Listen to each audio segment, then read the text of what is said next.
Assalamualaikum, selamat datang kembali di Guru Gembel Channel. Apa hukum merokok dalam ajaran agama Islam? Ya, sebenarnya tidak ada penjelasan eksplisit di dalam Quran maupun hadis terkait dengan rokok, dan karena itu seharusnya kita tidak usah berdebat mengatasnamakan Islam terkait dengan rokok gitu. Tetapi banyak sekali orang-orang yang mencoba untuk menginterpretasikan hukum itu. Sehingga misalkan orang-orang NU mengeluarkan sebuah fatwa bahwa rokok itu adalah boleh-boleh saja. Paling jauh tuh makruh.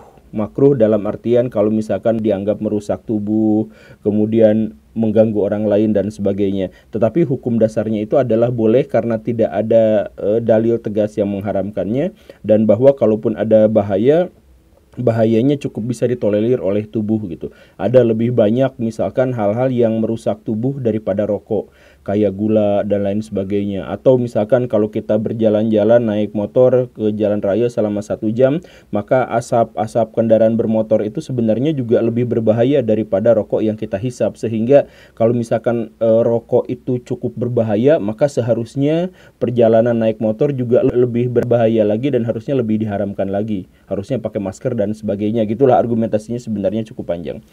Sedangkan orang-orang Muhammadiyah itu menganggap bahwa rokok itu ya haram, karena jelas itu merusak tubuh. Secara ilmiah sudah bisa dikonfirmasi, merusak paru-paru, merusak kejantanan dan lain sebagainya. Ya, segala sesuatu yang merusak tubuh ya diharamkan.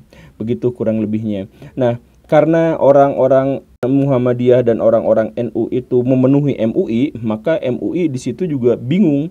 Saya harus ngikut pendapat yang mana, dan akhirnya MUI mengeluarkan fatwa tengah-tengah antara NU dan Muhammadiyah, yaitu merokok itu haram untuk anak kecil, anak di bawah umur, dan ibu-ibu yang sedang hamil dan menyusui. Nah, itu katanya jadi haramnya hanya di situ saja, sedangkan di yang lain tidak haram. Nah, kenapa? Ya karena tengah-tengah. Tapi kalau misalkan kita mau jujur, sebenarnya kenapa fatwa-fatwa itu keluar? Fatwa-fatwa itu keluar sebenarnya mewakili kepentingan masing-masing. Jadi kenapa orang-orang NU mengeluarkan fatwa bahwa merokok itu boleh? Karena banyak di antara kiai-kiai mereka adalah perokok berat, dan bahkan banyak atau ada di antara mereka yang bisnis di bidang rokok. Ada rokok herbal, ada rokok apa segala rupa, tapi mereka bisnis di bidang itu, gitu kan? Sedangkan Muhammadiyah karena memang tidak bisnis di bidang itu, dan kebanyakan di antara mereka bukan perokok, dan mereka mengidentifikasi diri sebagai Islam modern dan sebagainya, maka mereka mengharamkannya. MUI ada di tengah-tengah. Ya karena mereka kader-kadernya memang paling besarnya disuplai dari orang-orang NU dan orang Muhammadiyah.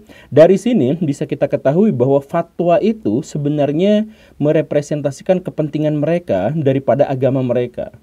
Yang luar biasa mengerikannya adalah bahwa walaupun mereka merepresentasikan kepentingan mereka, tetapi kepentingan itu dianggap sakral dan disakralkan karena dikaitkan dengan unsur-unsur atau nilai-nilai keagamaan.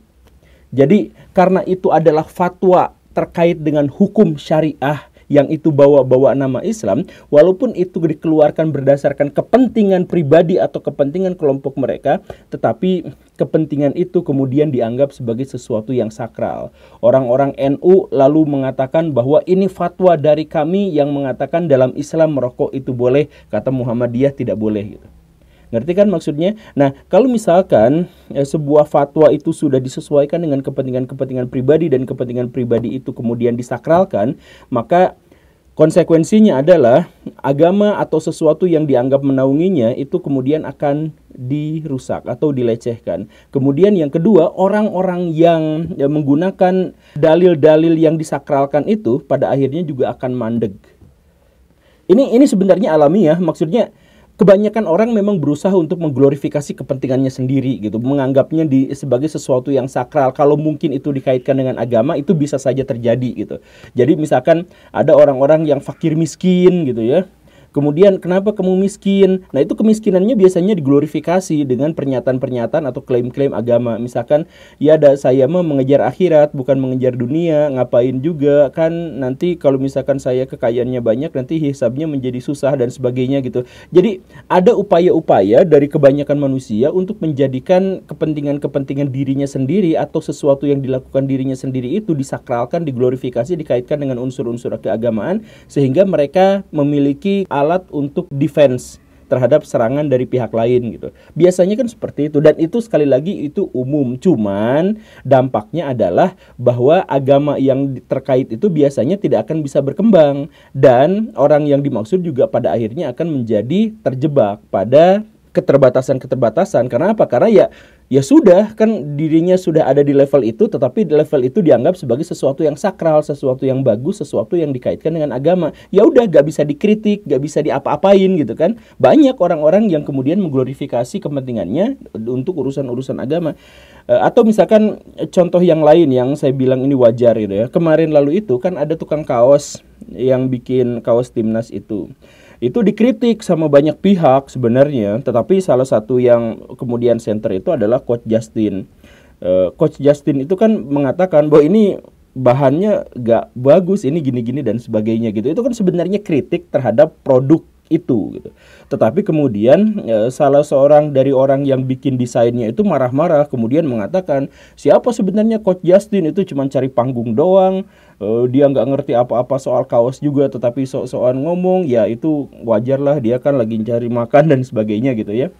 Nah, ini kan sebenarnya kritik terhadap produk dibalas dengan kritik terhadap, atau hujatan sebenarnya ya, hujatan terhadap pribadi gitu. Yang dikatakan itu cari panggung dan sebagainya. Ya sebenarnya gimana Coach Justin cari panggung? Dia kan udah punya panggung sendiri, dia udah sangat terkenal gitu. Jadi jangan pura-pura untuk tidak mengenal dia. Orang semua yang urusan sepak bola di Indonesia sama Coach Justin itu pasti kenal. Mau hatersnya, mau lovernya, tetapi pasti kenal sama dia gitu. Nah, tetapi kenapa bisa muncul pernyataan yang kasar yang mencoba untuk melawan balik kritik itu? Karena si tukang kaos itu menganggap bahwa karyanya itu sakral, karyanya itu ada di atas, karyanya itu luar biasa, dia puncak. Dan karena itu ketika ada yang menghujatnya, mengkritiknya, maka dia marah-marah, bukan berusaha untuk memperbaikinya. Nah, itulah pentingnya dan itulah sekalian berbahayanya ketika kita mengglorifikasi sesuatu yang sebenarnya profan gitu.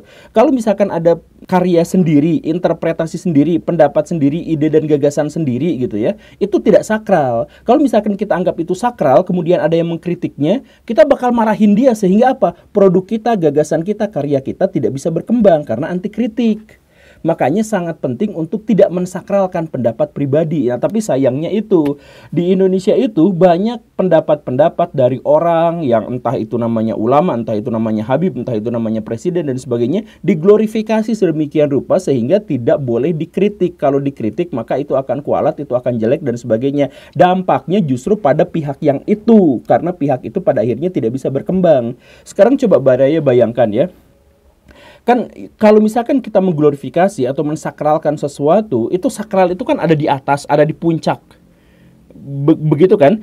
Bayangkan Baraya sedang naik ke puncak gunung, baru 10 meter di atas permukaan laut, Baraya sudah menganggap bahwa itu adalah capaian yang luar biasa, capaian yang sakral gitu. Akhirnya apa?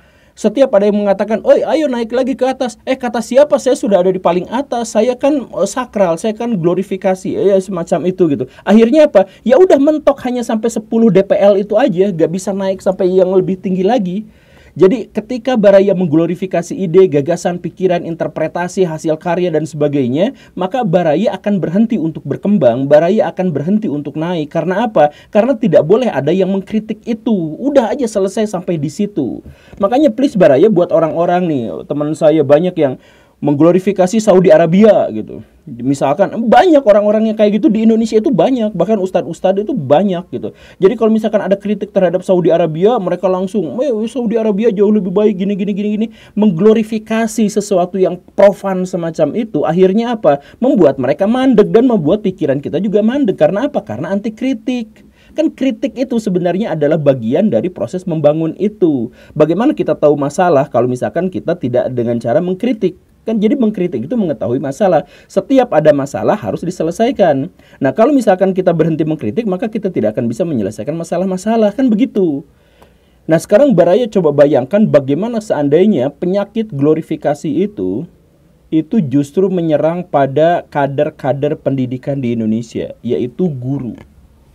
Gimana coba? Wah, itu dampaknya akan menjadi sangat-sangat buruk. Tetapi itulah faktanya adalah banyak di antara masyarakat kita, bahkan banyak di antara guru-guru yang mencoba untuk mengglorifikasi profesinya. Jadi saya dulu kan pernah mengeluarkan sebuah pernyataan.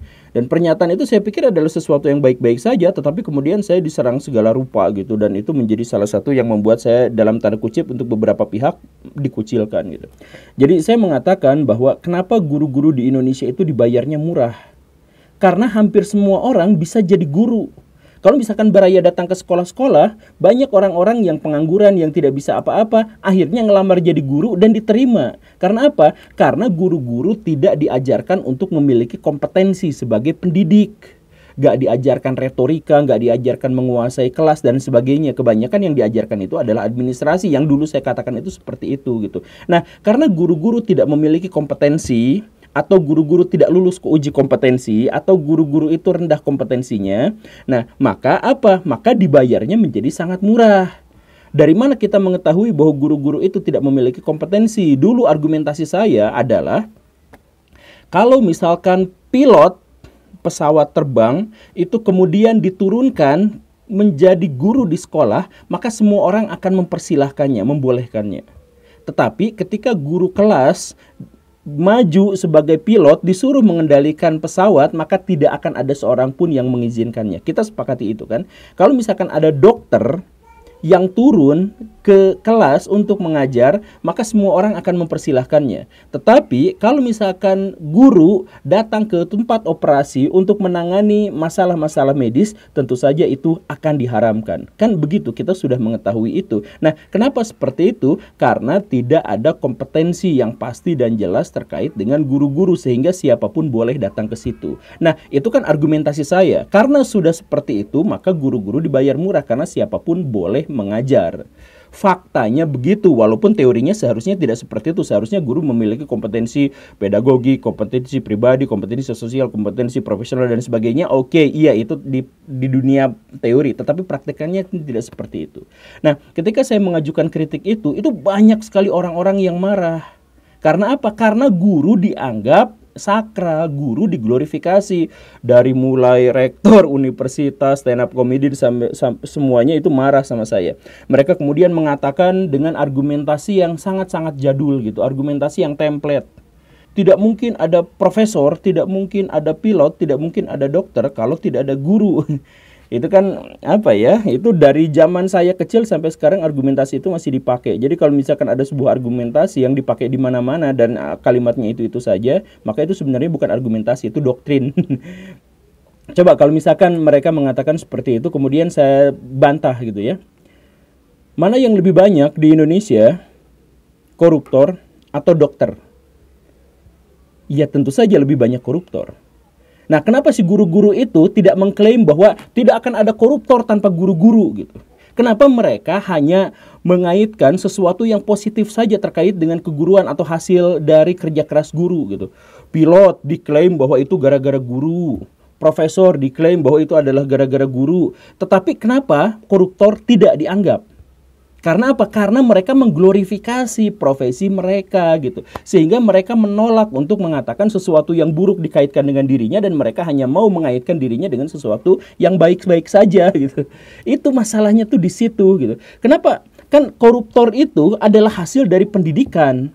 Jadi ada anak-anak yang dibiarkan mencontek, dan itu sudah jadi tradisi. Ya kalau misalkan sejak kecilnya mereka sudah terbiasa untuk berbohong atau membohongi diri sendiri dan membohongi orang lain, mereka mendapatkan nilai yang hasilnya masih rapot, padahal nilai itu sebenarnya tidak murni, maka ketika mereka besar, mereka menghalalkan segala cara juga. Artinya apa? Artinya koruptor dibesarkan dari dunia pendidikan. Dunia pendidikan itu sebenarnya ujung tombaknya adalah guru. Kenapa guru tidak berani mengklaim itu atau tidak mau mengklaim itu? Mereka hanya mau mengklaim sesuatu yang positif gitu. Tidak akan ada dokter tanpa ada guru. Ya pada faktanya di Indonesia lebih banyak koruptor daripada dokter gitu. Bahkan banyak dokter yang juga adalah seorang koruptor gitu. Sekali lagi, saya bukan menghujat guru, bukan menjelekkan guru, tetapi justru sebaliknya. Setiap ada guru yang menganggap bahwa dirinya itu sakral, maka disitulah dia akan berhenti menjadi guru yang baik. Karena dia tidak bisa berkembang. Setiap kritik yang diajukan padanya itu pasti mental. Banyak kan guru-guru di Indonesia yang pandangannya itu benar-benar kacau gitu. Jadi ketika mereka salah, dikritik, mereka tidak mau terima. Banyak kan ketika ada anak-anak yang mengajukan data baru, mereka kemudian mengabaikannya dan mengatakan bahwa ini yang benar itu yang saya sampaikan gitu. Bahwa jangan belajar dari Google karena nggak dapat berkah dan sebagainya. Jadi si guru-guru itu menempatkan dirinya sebagai sesuatu yang sakral gitu. Saya ingin menekankan begini Baraya. Guru itu ada dua dimensi. Guru sebagai peran dan guru sebagai status. Guru sebagai peran itu artinya apa? Dia yang memberikan kepada kita kesempatan atau atmosfer untuk bertransformasi. Dari tidak bisa menjadi bisa, dari tidak ahli menjadi ahli, dari tidak mampu menjadi mampu, dari tidak tahu menjadi tahu. Nah, itu profesinya bisa apapun. Bisa dia adalah orang tua murid teman kita, dia bisa aja adalah seorang profesor, dia bisa aja tukang bangunan. Pokoknya apapun yang memberikan kepada kita kemampuan atau kesempatan bertransformasi menjadi dari tidak menjadi bisa, itu tentu namanya guru, tetapi guru sebagai peran. Nah, ini adalah sesuatu yang wajar untuk dihormati. Kemudian ada guru sebagai status. Guru itu statusnya adalah guru. Tetapi dia belum tentu bisa mengajar, belum tentu bisa mendidik, belum tentu bisa menginspirasi, tapi statusnya sebagai guru. Nah, mana yang harus kita hormati? Yang harus kita hormati itu adalah buahnya, bukan pribadinya, tapi eksistensinya, buahnya, hasilnya. Ketika dia memberikan kepada kita, nah itu adalah sesuatu yang harus dihormati, tetapi juga bukan harus disakralkan. Kan begitu. Guru-guru di zaman dulu itu tidak dibayar, bahkan mereka yang bayar, mereka yang menafkahi murid-muridnya. Itu guru-guru di zaman dulu udah menafkahi murid-muridnya, tidak dibayar, dia ngasih ilmu pengetahuan.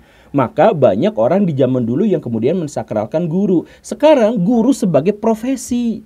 Artinya apa? Dia dibayar. Tapi walaupun guru sebagai profesi, dia dibayar, tapi dia tetap ingin mendapatkan gelar-gelar kehormatan yang sakral seperti guru-guru zaman dulu. Nah, ini kacaunya. Maka sekali lagi Baraya, saya bukan memusuhi guru, bukan menjelekkan guru dan sebagainya. Tetapi saya tekankan ketika guru-guru itu mensakralkan dirinya sendiri, maka berakhirlah di situ profesionalismenya sebagai guru. Maka dia tidak akan bisa berkembang. Dia akan merasa bahwa dirinya itu memang bagus, akan suci, akan hebat dan sebagainya, sehingga pendidikan kita menjadi terbengkalai. Banyak sekali guru-guru di Indonesia, apalagi ustadz-ustadz, itu mengglorifikasi dirinya setinggi-tingginya gitu. Ada sampai sun tangan, sun kaki, bekas makan guru itu diperebutkan, apa segala rupa banyak yang seperti itu. Ya, sudahlah Baraya ya. Ya, sekali lagi saya tekankan bahwa saya tidak menghujat guru-guru, tetapi saya menganggap kalau misalkan guru-guru itu mensakralkan dirinya sendiri dan profesinya, maka tepat disitulah mereka akan berakhir sebagai guru-guru yang tidak bisa berkembang, jumud, stagnan, berhenti di situ. Semoga jadi bahan pelajaran. Terima kasih karena sudah menyimak. Saya Guru Gembul. Assalamualaikum warahmatullahi wabarakatuh.